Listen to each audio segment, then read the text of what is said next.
According to Mike Kumston in his article, First M&P, the Smith and Wesson Military and Police Hand Ejector Model of 1899. In 1899, the United States Army and Navy placed orders with Smith and Wesson for 2,000 to 3,000 model 1899 hand ejector revolvers, chambered for the M 1892 .38 Long Colt U.S. Service cartridge. With this order, the hand ejector model became known as the .38 Military and Police Model. That same year, in response to reports from military sources serving in the Philippines on the relative ineffectiveness of the new cartridge, Smith and Wesson began offering the military and police in a new chambering, the .38 S&W Special, or simply as we know it, the .38 Special, a slightly elongated version of the .38 Long Colt cartridge, with greater bullet weight, 158 grain, and powder charge, increased from 18 to 21 grains of gunpowder. By 1904, Smith & Wesson was offering the .38 M&P with a rounded or square butt, and 4, 5, and 6.5-inch barrels. Since its inception in 1899, 6 million plus units of the revolver have been manufactured in variants such as the .38 M&P, the M&P Model 1902, Model of 1905, Victory Model, and the Model 10. The Model 10 revolver has the distinction of being the longest-running production handgun in the Smith & Wesson line. So, let me get through the basic specifications for the Model 10 in general, then I'll dive into the specific features of the revolver under review.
The Smith & Wesson Model 10 has an impressive history, and I invite you to research that history, as it is far more extensive than this review allows.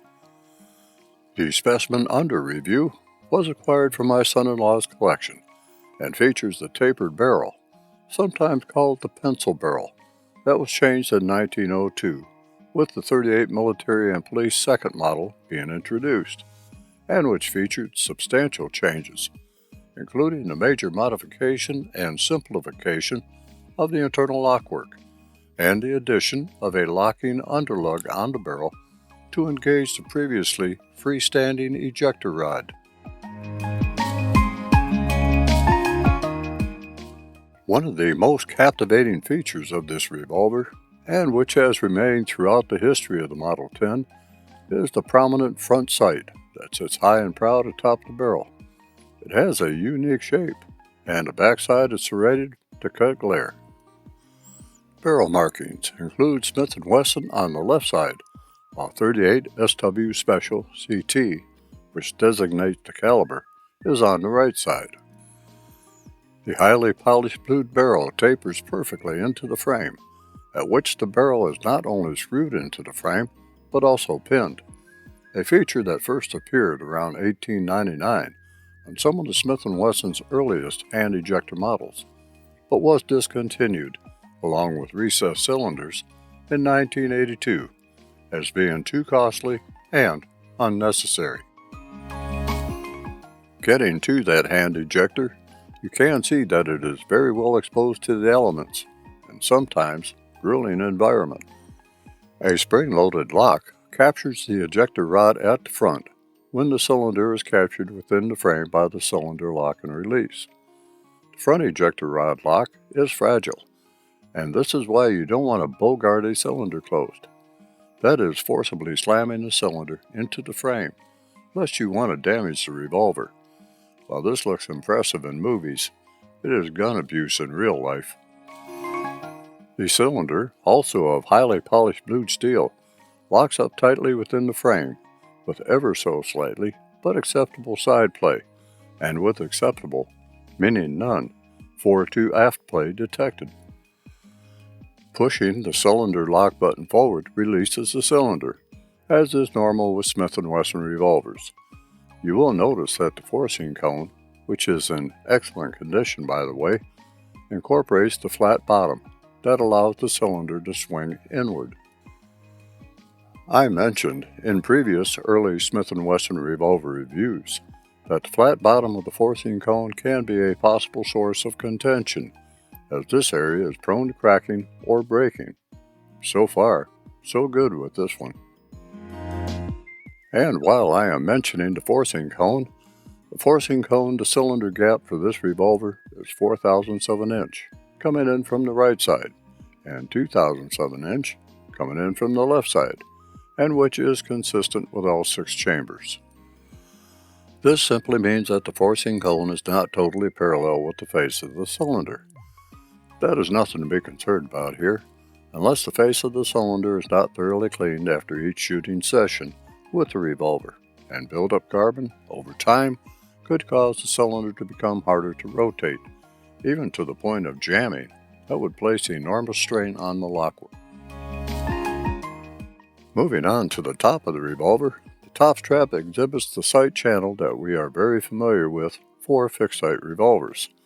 A simple notch at the rear of that sight channel provides the means to line up the front sight with the rear sight, something that would be rarely used except during target shooting or qualifications. I say rarely used because the Model 10 was intended for combat, and the revolver, most often, becomes an instinctive point-and-shoot interface for the user of. Frame markings consist of the model number within the crane, both on the crane and on the frame. The manufacturer's information on the lower right side of the frame, Smith and Wesson logo at the right rear of the frame, and the serial number on the butt of the frame. Note that no safety warning is present, at all, anyplace on the firearm.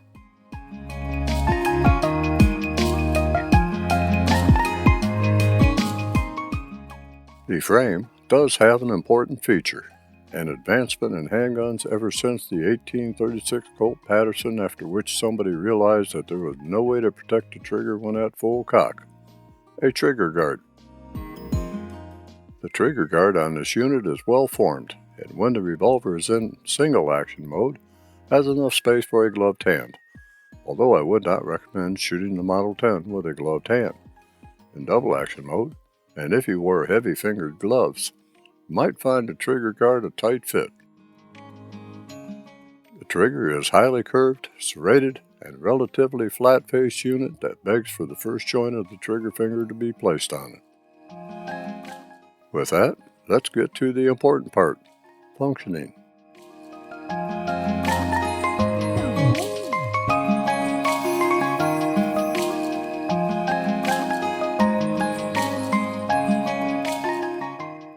The double-action trigger pull is smooth throughout its cycle with no perceived stacking. Double-action trigger pull weight measured in at 10 pounds, 3.2 ounces with a 5-pull average. Single-action trigger pull tipped the scale at 2 pounds, 1.5 ounces. Undoubtedly, this example has an excellent trigger of which to pull in either double-action or single-action mode. When reviewing a double-action, single-action revolver, I normally speak of a staging point that occurs when cycling a revolver in double action, but I can't speak about that with this example, because there is no staging point that can be felt. But I guess that I did speak on the staging point, or rather, lack of. This revolver was designed for one long, smooth double-action trigger pull, no interruption, like a staging point, although one can be detected, but not easily. I can feel a point about midway through the trigger pull, a slight area that could be called a staging point, but could not be used specifically as such. It is that mild to the touch. One would really have to be in tune with the revolver to detect any staging point. Single action operation, simply pull the nicely serrated and somewhat substantial hammer back to the full cock position, where you can also see the free-floating firing pin on the hammer.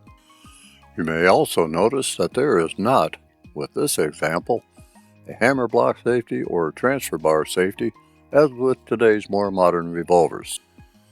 Evidently, there were no safety policing attorneys then, as became later, to force a means for a firearm to not fire when dropped. I think back then, when men were men and sheep were nervous, that most knew it was not a good idea to drop a handgun with a loaded chamber. But that might be just me thinking. What do I know?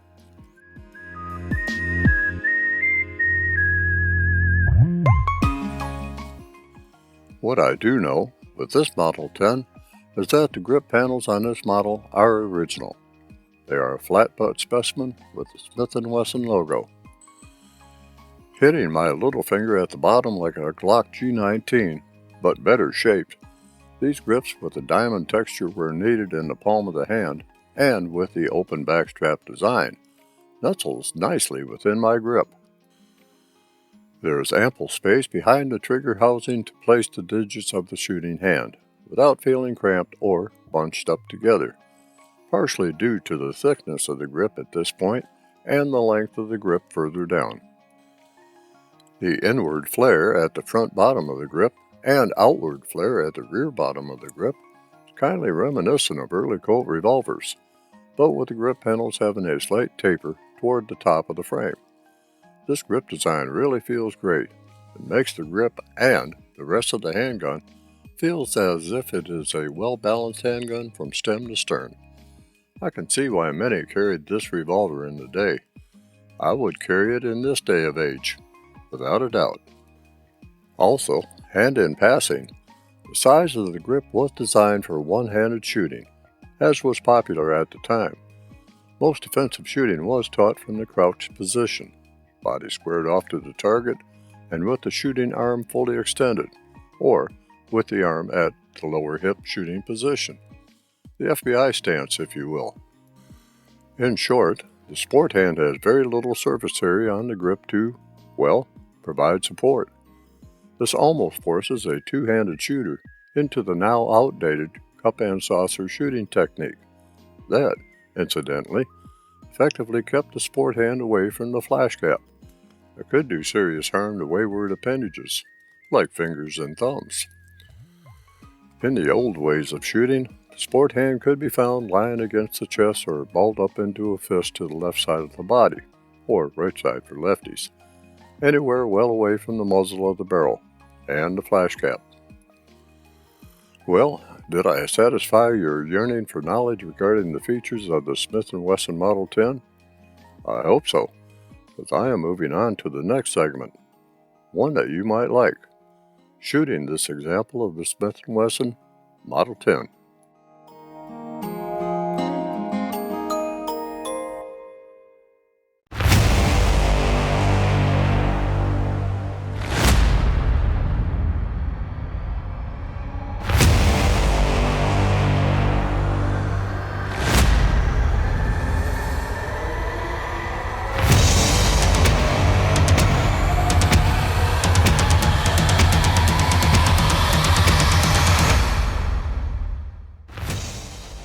In issue number 386, April 2024, of the Blue Press publication by Dillon Precision Products, lies a brief article about the S&W Military and Police Hand Ejector Revolver, the Model 10.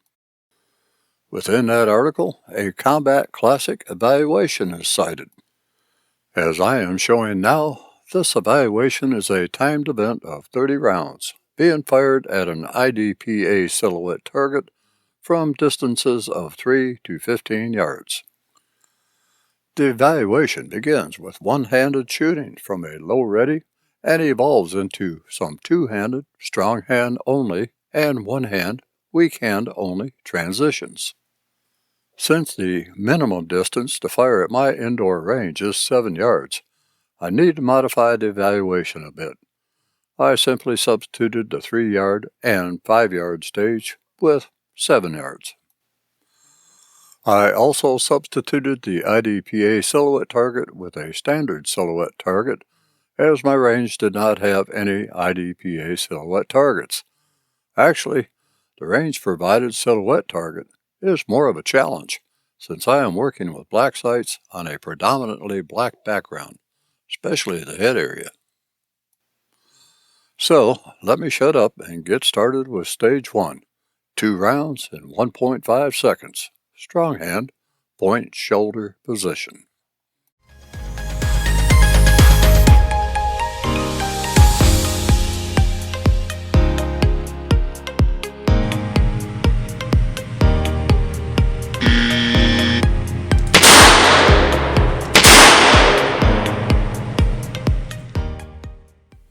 Next up, Stage 2, 7 yards.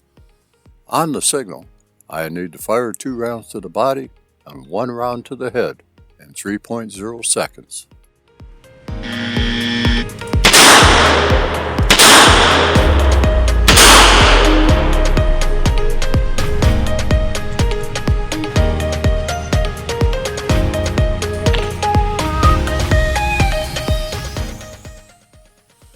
For Stage 3, I stay at 7 yards. Upon hearing the signal, I need to fire 2 rounds in 2 seconds, and repeat for a total of 4 rounds.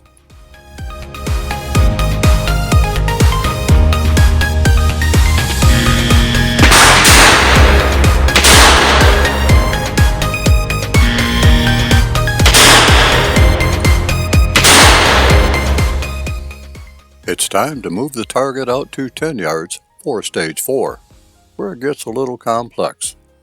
Starting with only 2 rounds chambered, and upon hearing the signal, I need to fire 2 rounds, reload, and fire 2 more rounds within 10 seconds.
I am still at 10 yards for Stage 5.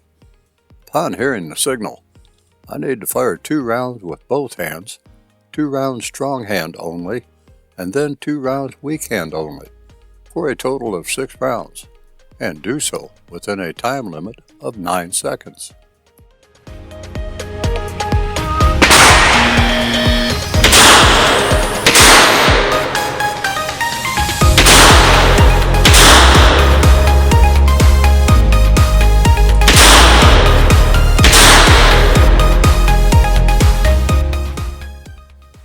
For Stage 6, which is still at 10 yards, upon hearing the signal, I need to fire 1 round in 2.5 seconds, and then repeat for a total of 5 rounds, each being within 2.5 seconds of each other.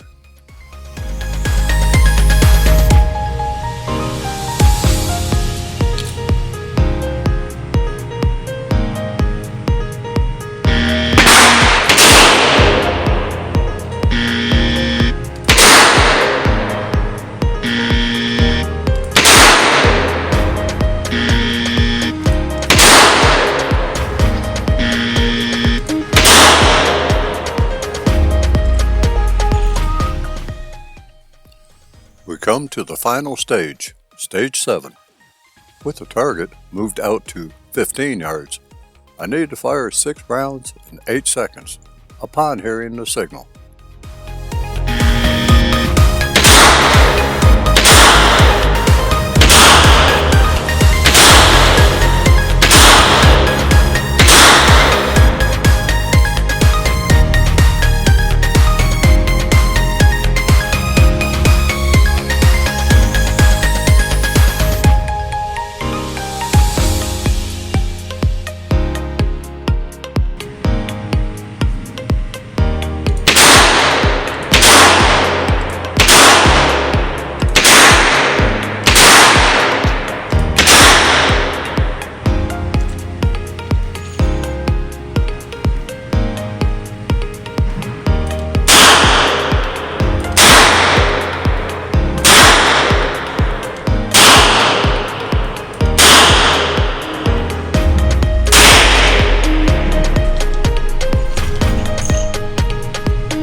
The one thing about shooting at paper targets, you get to see where the rounds impacted, and then count the round's impact value, and then receive a nice score to compare to other shooters when you are competing with folks who are shooting in the same direction as you are.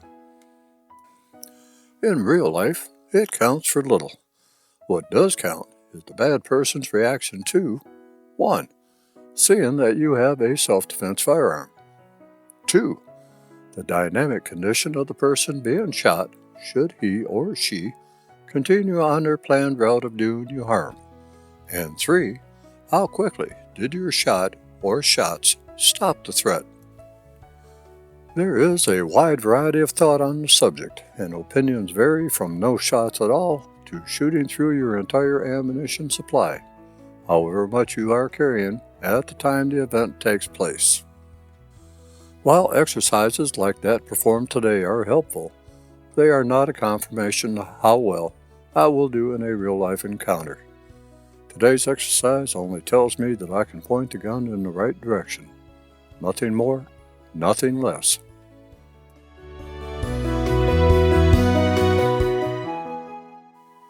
Smooth double-action shooting does make for an easier time shooting the Model 10. The rudimentary sighting system is suited more for point-and-shoot situations.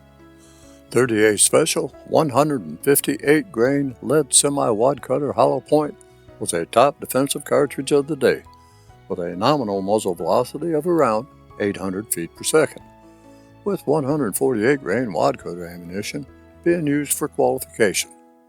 Today, a popular defensive load is 38 Special Plus P Federal LE 158 grain lead semi-wad cutter hollow point with around 900 feet per second at the muzzle.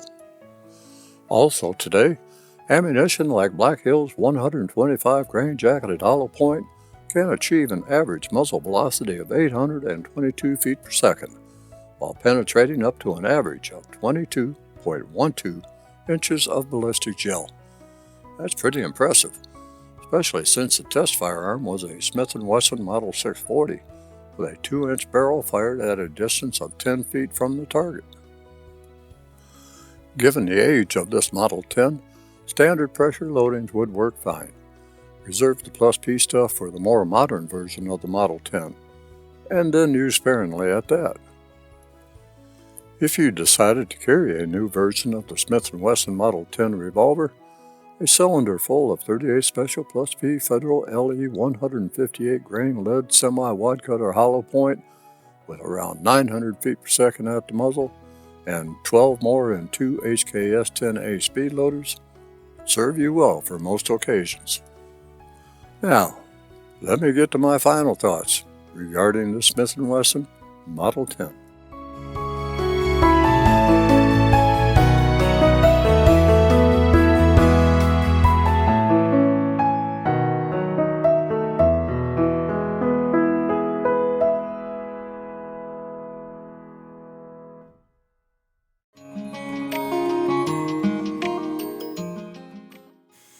While I have reviewed several late and early models of Smith and Wesson revolvers, the Model 10 escaped me for some reason.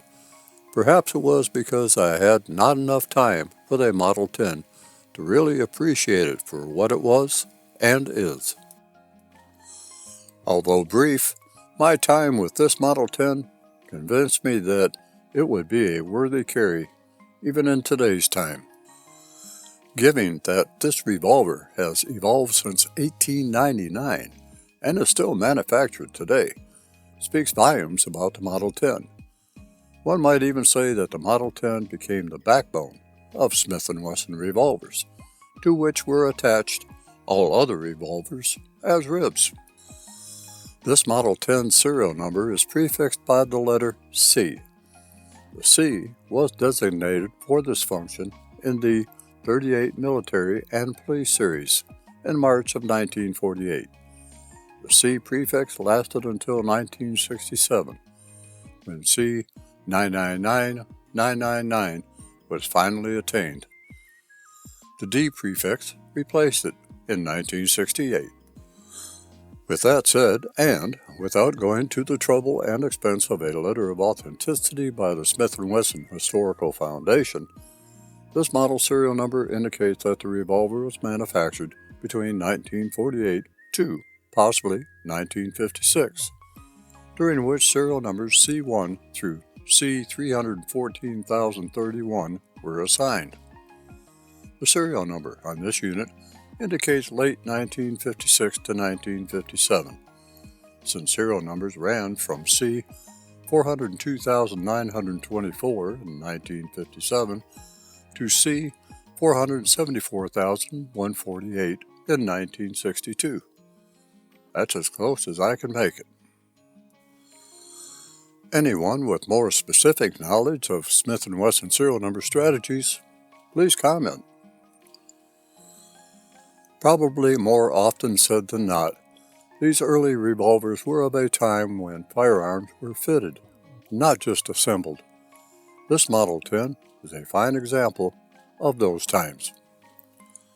Well, here we are again, the end of another chapter in the Range Ronin Chronicles.